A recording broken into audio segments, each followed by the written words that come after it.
Guys, magandang araw sa inyong lahat. Sunday, on the way tayo ngayon sa simbahan. So, ito lang, napabideo lang ako dahil sasagutin ko yung mga comment dun sa video ko na sinabi ko magpaparelease ako. Lilipat ako ng company dahil doon sa, yung reason ko, sahod. Diba, mababa yung sahod sa company namin. So, yun, para masagot natin. Kasi syempre, may kanya-kanya tayong point of view dun sa naging vlog ko na yun. So, ito yung comment ni Chan Mix. Ang haba, lalagay ko dito. Parang mali naman yun. Nakita mo lang sa ibang kabayan na mas maganda sa ibang company. Tapos lilipat ka na agad. Maganda din naman sa company mo at binibigay naman nila lahat. Ikaw na nga nagsabi, kung maganda naman sa company mo, sumasahod ka ng tama at sapat na. Sobra pa nga kung dito sa Pinas. Talagang iiyak ka. Pero dyan sa Korea, bayad paghihirap mo. Sensya na, parang napapaisip lang kasi ako. Parang hindi na tama kasi yun. Kung maganda naman po kikitungo ng company sa'yo at pasahod, bakit lilipat?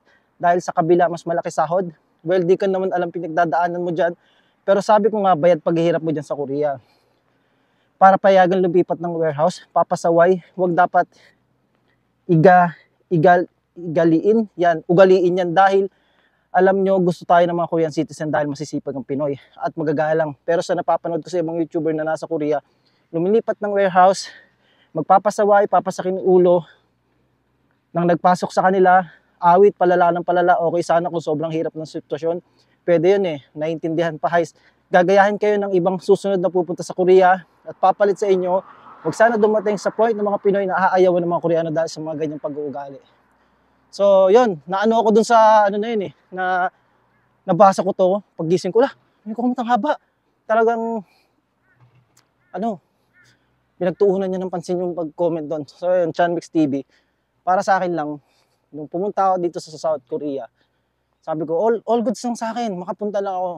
Kahit sakto lang yung sahod. Pero, syempre, nasa isip ko pa din na, syempre, sa sahod ako kahit ano doon. Kasi, lahat naman ng company doon may OT. Kumbaga, may pasok din ng Sabado, nagkakapasok ng Sabado, Linggo. So, ayun, expected ko. Hindi naman laging basic lang. So, sabi ko, ay, maganda sa Korea kasi ganun. So, ito na nga.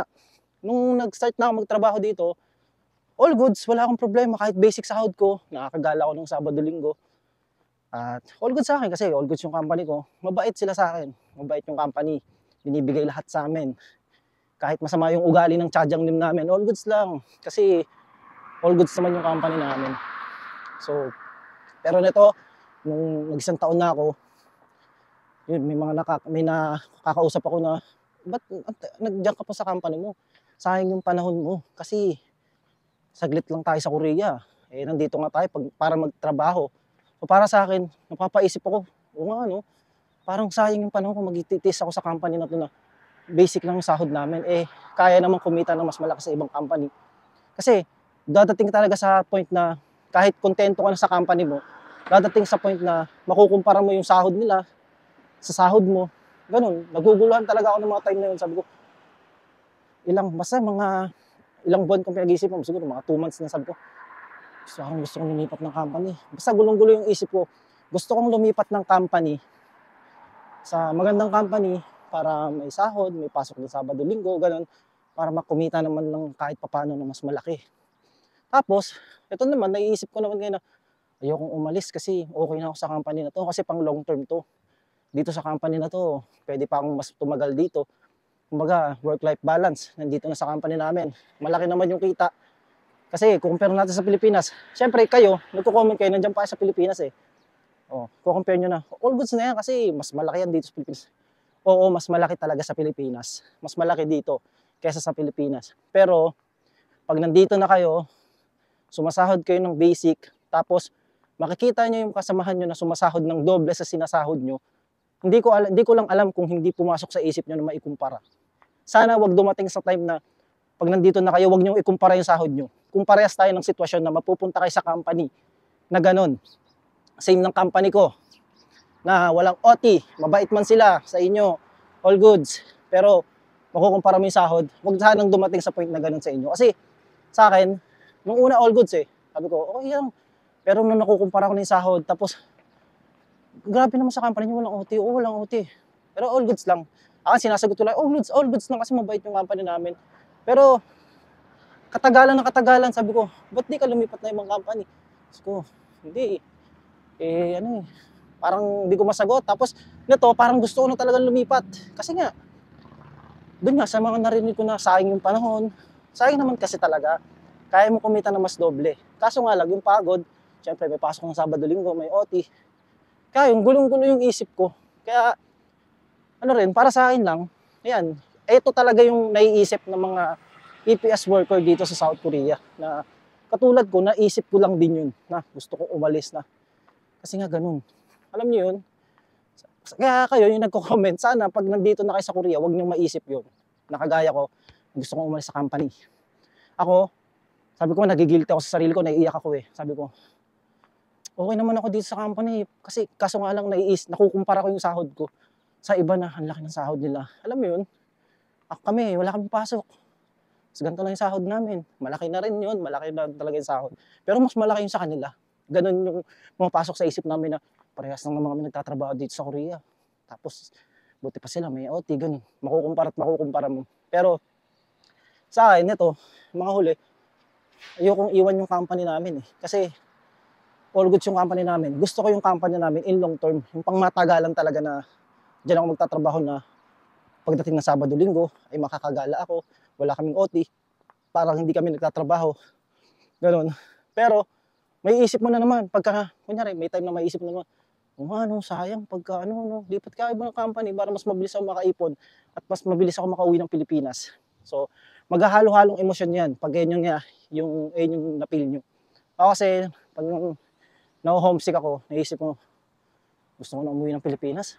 Kahit 3 years lang ako dito. Iniisip ko yun, sasabihin ko, kahit 3 years lang ako dito siguro sa Korea, pwede na yun. Iniisip ko, lipat kaya ako ng company para mas mabilis ako makaipon. Ganun, ayun yung naisip ko. Pero wala eh, hindi ko masabi talaga eh. Para sa akin lang, sinashare ko lang sa inyo na ayun yung pwede nating maisip na oo, sa ginagawa natin dito na pag nagpa-release tayo, lumipat tayo ng ibang company, maapektuhan yung iba eh. Ay hindi yung sinasabi ko na mauna kong content. Hindi ako aalis kasi maapektuhan yung iba na syempre baka hindi na kumuha ng Pilipino dahil nagpapasaway tayo. So ayun, para sa akin nagigilty ako doon pag naiisip ko na gusto ko magpa-release. Pero ayoko talaga. Ayoko magpa-release. Kaya 'di ba, gusto kong nung nakaraan sabi ko sa mga kasama ko, papaalam na ako next week pero hindi ko ginagawa kasi ayoko masira yung tiwala sa akin. Na syempre gusto kong tumagal sa company ko. Naiisip ko lang yung mga ganung bagay kasi alam niyo, basta maintindihan niyo lang pag nandito na kayo sa South Korea at parehas tayo ng sitwasyon. At basta iba-iba tayo ng klase ng pinagdadaanan. Kaya yun lang, nasagot ko lang yung tanong mo na yun. Basta, pag nandito na sa South Korea, masasagot yung mga tanong mo sa isip. So yan, meron pang comment kay Marvin Aglubat. Yan ang problema sa Pinoy. Pipirma ng kontrata kahit maliit sahod para lang makapag-abroad. Pag nandun na magpapasaway para may dahilang lumipat. Kaya nawawalan na ng respeto ng mga employer sa manggagawang Pinoy. Proud ko pa sa sinabi mo sa vlog mo. Ayos yan, ikakasenso mo yan. Grabe naman to. Hindi kasi tama naman, sinabi ko dun sa vlog ko na, yun, sabi ng kaibigan ko, magpasaway na lang ako para makalis ako dito sa company. So ayun nga sabi ko, parang hindi ko kayang gawin yung ganun. Diba? May sinabi ako na ganun na parang hindi ko kayang gawin yung ganun. Kasi hindi ko talaga kayang gawin yun. Hindi ko kayang mangganon ng syempre sila yung dahilan kung bakit ako nandito. Ako lang, dumadating lang talaga sa time na, yun nga, kagaya ng sinabi ko kanina na, nakukumpara ko yung sahod ko sa iba, na sayang kasi yung panahon pag nandito ka. Na syempre kaya mo naman kumita ng mas malaki, bakit hindi ka mag-try sa ibang company? Pero wala akong reason sa company. Wala akong dahilan, wala akong madadahilan kasi buti kung hindi nila kami pinapasahod ng maayos. Buti kung hindi nila sinusunod yung mga rules, di ba? Wala binibigay nila lahat eh. Kaya yun, sabi ko, nag-iisip ako kung paraan. Tagal na lagi ako nag-iisip ng paraan para magpa-release. Parang gusto ko magpaalam ng maayos na pagpapaalam na niisip ko na magpaalam ako na gusto ko kung makaipon ng mas malaking pera kasi uuwi na rin ako ng Pilipinas, mga 4 years lang ako dito magtatrabaho. Ganun. Kasi nga, yung mga time na yun, naiisip ko talaga, gusto ko nang umuwi ng Pilipinas. Parang gusto ko lang makaipon ng pera, tapos umuwi na ng Pinas. Kaya yun yung naisip ko na gusto ko magpa-release na mas makaipon ako ng malaking pera agad nung makauwi sa Pinas. Kaya naisip ko magpa-release. Pero naisip ko naman, pag hindi ako pinayagan, ano gagawin ko? Anong gagawin kong dahilan para magpa-release? Sabi ko nga magti-TNT na lang ako kung ayaw nila ako payagan. Sabi ko sa mga kasama ko, sinabi ko talaga, sabi ko, Kuya Kevin, pagka hindi ako pinayagan, aalis na ako, hindi na lang ako papasok kasi gusto ko na talagang makaipon lang ng mas malaking pera para makauwi na ako sa Pinas. Ayun yung tumatakbo sa isip ko nung time na yun. Yan, alam lahat ng mga kasama ko, sila Kuya Jay, na sabi ko, gusto ko na lang mag-TNT Kuya Jay kasi ayaw kaming payagan sa company namin pag aalis kami. Kasi si Kuya Kevin, lagi yung nagpaparelease. Kahit nung unang dating na pa lang sa company namin, hindi siya pinapayagan magpa-release. Talagang kinakausap lang siya, tapos nagiging okay naman. Kasi nung mga lately lang, last year, nagpa-release din siya ulit eh. Kasi nga, yung sa sahod nga, kasi wala kaming OT. Pero hindi pa rin siya ni-release. Kinausap lang siya na, mas okay ka na nga dito kasi sa ibang company may pasok ka ng Sabado Linggo. Sabi ni Kuya Kevin, mas okay, mas gusto ko yun kasi sa sahod ako na mas malaki. Tsaka malalaki na yung anak ko, kulang na yung budget. Parang ganun yung dinahilan niya. Hindi ko alam ko tinaasan siya ng sahod konti. Parang ganun, ginawa sa kanya. Pero sabi niya, kahit huwag niyo na akong taasan, bigyan niyo na lang kami ng OT or pasok ng Sabado Linggo. Kaso wala pa rin. Kasi nga, yung trabaho sa company namin ay ganun lang talaga, hindi ganun kalakasan. Kumbaga, saktong trabaho lang talaga sa company namin. So ako, all goods lang nung mga time na last year. All goods lang, wala pa siyang taon na all goods lang sa akin. Hindi, okay lang ako sa ganito kasi nakakagala ako dito.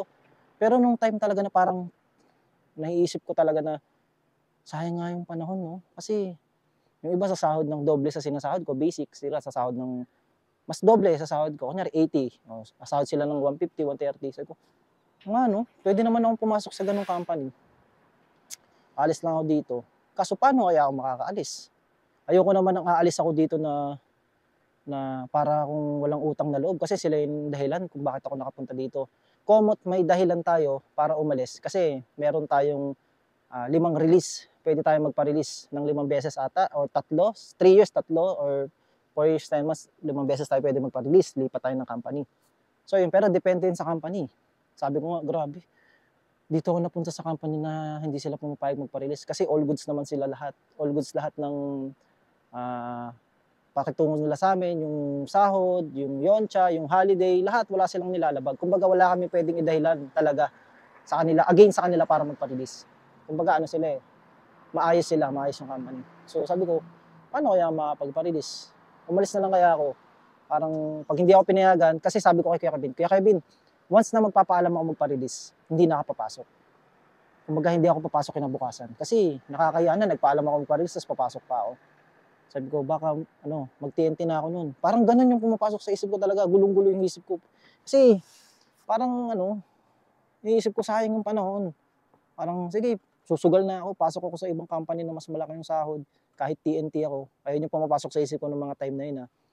Pero ngayon, sabi ko, bakit ko naiisip yung mga ganung bagay?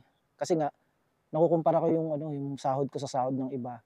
At yung mga panahon na yun, gusto ko na talagang umuwi ng Pilipinas. Gusto ko mapabilis yung pag-uwi ko ng Pilipinas dahil, minsan kasi pag na-homesick tayo, wala eh.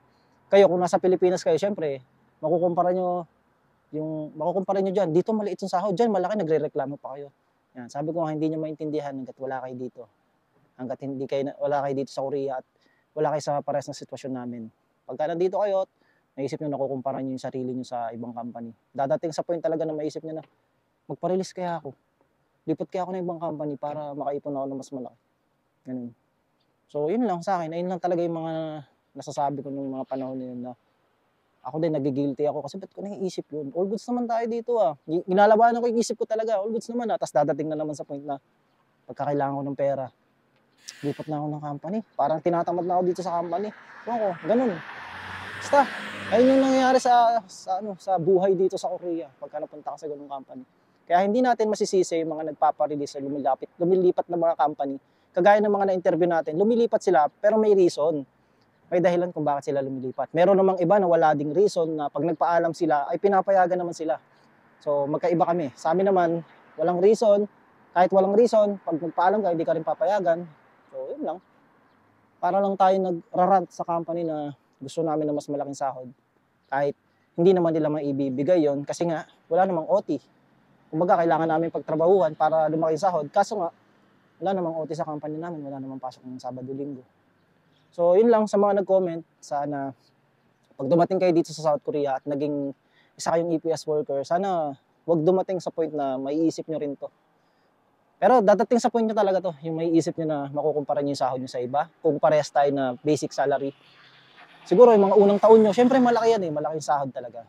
Magiging thankful kayo na nandito na kayo sa Korea. Pero pag dumating yung pangalawang taon, parang sayang yung panahon na nagtatrabaho tayo dito. Siyempre gusto natin mas malaki. Ewan ko, sana hindi dumating sa point nyo na kayo ang magpa-release. Pag napunta kayo dito at napunta kayo sa same na company ko na walang OT ng Sabado-Linggo, at sana hindi kayo magpa-release para hindi magkaroon ng yan, para yung mga, hindi nga, yung sabi nyo hindi magka-problema, yung mga Pinoy, na may yung comment niya, kaya daw nawawalan ng gana yung mga sabi niya, abroad, pag nandun na papasaway, kaya nawawalan ng respeto yung mga employer sa manggagawang Pilipino. So, yun, sana hindi dumating sa point na magpaparelease din kayo Kasi mahirap. Pag nandito kayo, dadating sa point na ganun. Ewan ko, magkakaiba tayo ng isip. Pero ayun yung napipil ko. Ayun yung gusto kong sabihin ng mga time na yun. Ayun yung nararamdaman ko na gusto kong umalis sa company. Pero ngayon, wala. Nandito naman tayo ngayon, nagtatrabaho. At hindi ko pa rin ginawa yun, yung sinabi ko na magpaparelease ako. Sabi ko next week paparelease ako, pero hindi ko pa rin siya ginagawa. Kasi nga, gusto ko sa company namin, gusto ko magtrabaho dyan in long term pang matagalan. Nakukumpara ko lang talaga yung sahod ko sa iba. Ganun. Dadating talaga yun sa buhay natin na nakukumpara natin. Pero nilalabanan ko, inisip ko, okay tayo dyan. Ganun. Tiis lang tayo kasi mag-isip ka na lang ng ibang bagay na pwede tayong kumita para mas madagdagan yung kita natin kaysa ikumpara natin yung sahod natin sa iba. So, yun. Para sa akin, naglalaban yung isip ko. Alam yung ego, super ego, yung gano'n.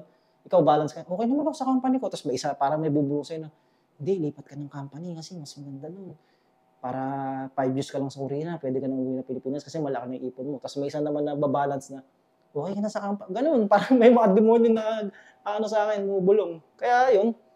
Kaya kita-kits na lang tayo sa mangyayari pa sa akin dito sa South Korea. Basta gusto ko lang i-share ko sa inyo yung mga nararamdaman ko, yung pinagdadaanan namin dito as a OFW dito sa South Korea bilang isang EPS worker. Sana nga, wag dumating sa point na gano'n na kayo naman yung makapil ng gano'n pagdating dito. So yan, basta kung may gusto kayong i-comment sa video ko, comment nyo lang para mapag-usapan natin at makasagot din ako sa mga comment nyo. Siyempre may kanya-kanya tayo sa loobin. May kanya-kanya tayong point of view. Salamat sa mga nag-comment kasi para sa akin, nalawanagan ako ayan, may mga ganyan na katulad ko mag-isip na bakit tayo kalis sa company, all goods naman. Kasi ayun yung nasa isip ko na parang ayun yung angel Ayun yung angel na bumubulong na, kaya alis, okay naman dyan. Kaya nagkakaproblema yung mga Pinoy. Kaya yun, salamat sa mga nag-comment. Alam kong talagang pinagtyagaan yung comment, lalo si Chan, yung Chan, basta nakalimutan ko yung pangalan. Ayan, Chan Mix TV. Haba ng comment niya. Salamat kasi para sa akin, nakakadagdag siya ng naliliwanagan ako sa mga ganong comment. So, yun, salamat. Gusto ko lang i-share ko yung buhay ko dito sa South Korea para mapakita sa inyo na ganito yung nararamdaman namin. So, yan, andyan na si Kuya Gerald. Kasama natin magsimba. So, yan, bye-bye.